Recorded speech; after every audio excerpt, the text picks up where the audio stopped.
2013 Franki Award.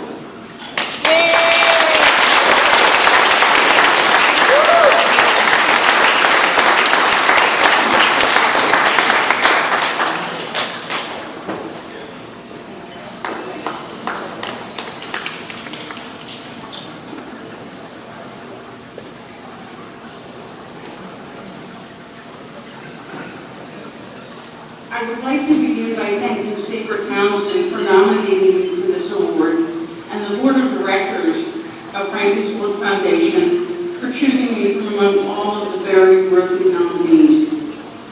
I am honored and humbled to join the previous awardees, Jim Murray, Sr., co-founder of Ronald McDonald House Charities, and Dr. John Downs, Medical Director for the Pennsylvania Ventilator-Assisted Children's Health Program.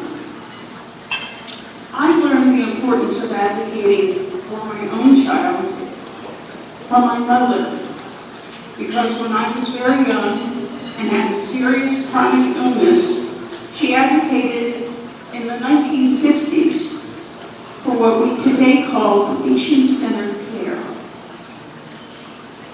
I learned the importance of advocating for other people's children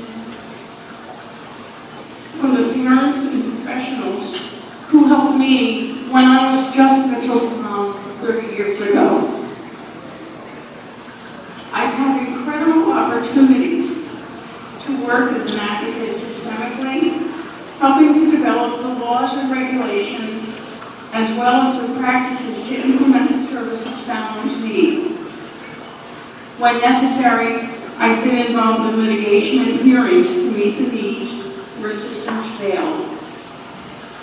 I've had the honor and pleasure to advocate for individual families, many of whom were heroes themselves, facing insurmountable odds on a daily basis but continuing the fight. I've had the opportunity to offer training, both pre-service and in-service, to professionals in the fields of disabilities representing a variety of medical, therapeutic, and educational specialties. Probably the most important thing I have done is to help teach families the rules of the various systems they have to deal with to meet their children's needs and encourage them to help others following in their footsteps to help make things easier for them. Recently, I met Paul and Connie Lockwood, the life force behind Franki's World Daycare and Foundation, our hosts this evening. I had the opportunity to visit the center several times and felt firsthand the care and love with which the supports are offered to the children who attend so that they can be children first and foremost while having their medical needs met. When their daughter Franki was a toddler on a ventilator in 2000, she was isolated at home with a nurse, and there was no medically safe place for her to go to make friends and learn about the world. They made Franki's World into the kind of place that they would have wanted for her at the time. Franki lived long enough to test the toys out and frolic in the open space of the center while it was being renovated in a very real sense, and with the support of professionals who sit on the governing board and advisory board. The Lockwoods have done what I hope all families that I helped will do: make things easier for families following in their footsteps. While my dream was that by this time in my life, the services and systems would have been much friendlier, that is far from the case. With the improvements in medical technology, more and more children are surviving, sometimes with conditions that years ago could not have even been imagined. The state of the economy now is causing the systems our families depend on to say no in a variety of ways, with the hope that we do not have the gumption to fight. The need for such advocacy is increasing increasing on a daily basis. There are simply not enough of us to go around, and many families fall through the cracks. I could not have done much of what I have accomplished over the years without a great deal of support from others: advocates, attorneys, physicians, therapists, teachers, and parents. I cannot forget the legislators who wrote the laws with us and fought to find the services and funding to provide those services, and the bureaucrats who helped us to know where the pressure points were. The families who gather year after year in the Capitol Rotunda to rally for support and funding for the various programs families of children and adults with disabilities need. Last, but certainly not least, my husband David, who has been my best and most consistent supporter over the years, and our son Mitchell, who is the catalyst for all that I've done throughout my career, because my bottom line has always been that everyone's children deserve whatever supports and services they need, as I have been able to provide for him. Thank you.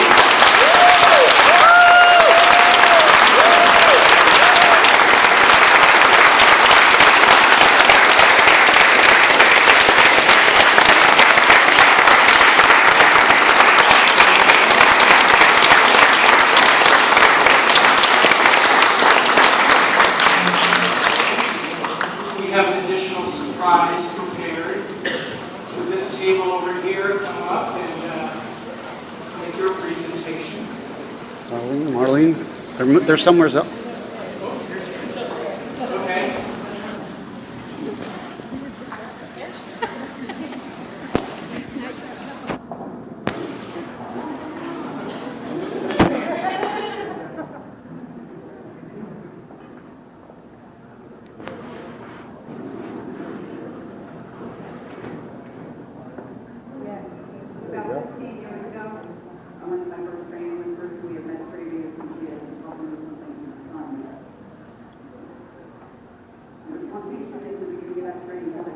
Closer. There was one thing that she did in the beginning of that training before she started on anything else. She explained how people came to her all the time and asked her, how do you keep doing what you're doing? Why do you keep doing what you're doing?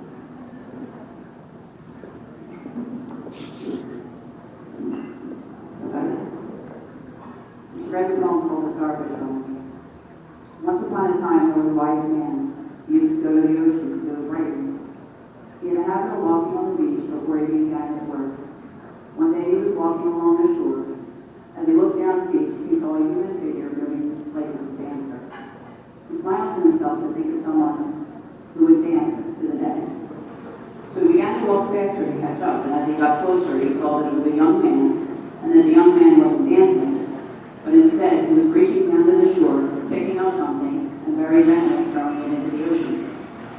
As he got closer, he called out, "Good morning, what are you doing?" The young man paused, looked up and replied, "I'm throwing starfish into the ocean." I guess I should have asked, why are you throwing starfish into the ocean? The sun is up, the tide is going out, and if I don't throw them in, they'll die.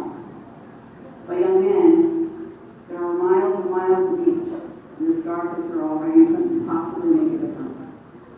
The young man listened politely, slowly bent down, picked up another starfish, and threw it in. And he looked at the old man and said, "I made a difference in life."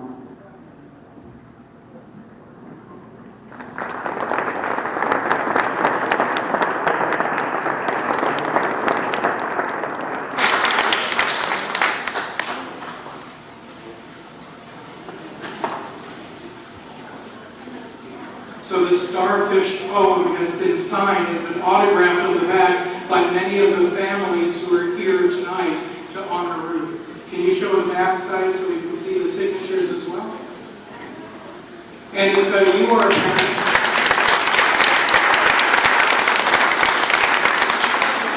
and if you are a parent who has been touched over the years by Ruth and her efforts, I invite you to come up and also add your autograph and signature and well wishes to the back of the poster. Thank you.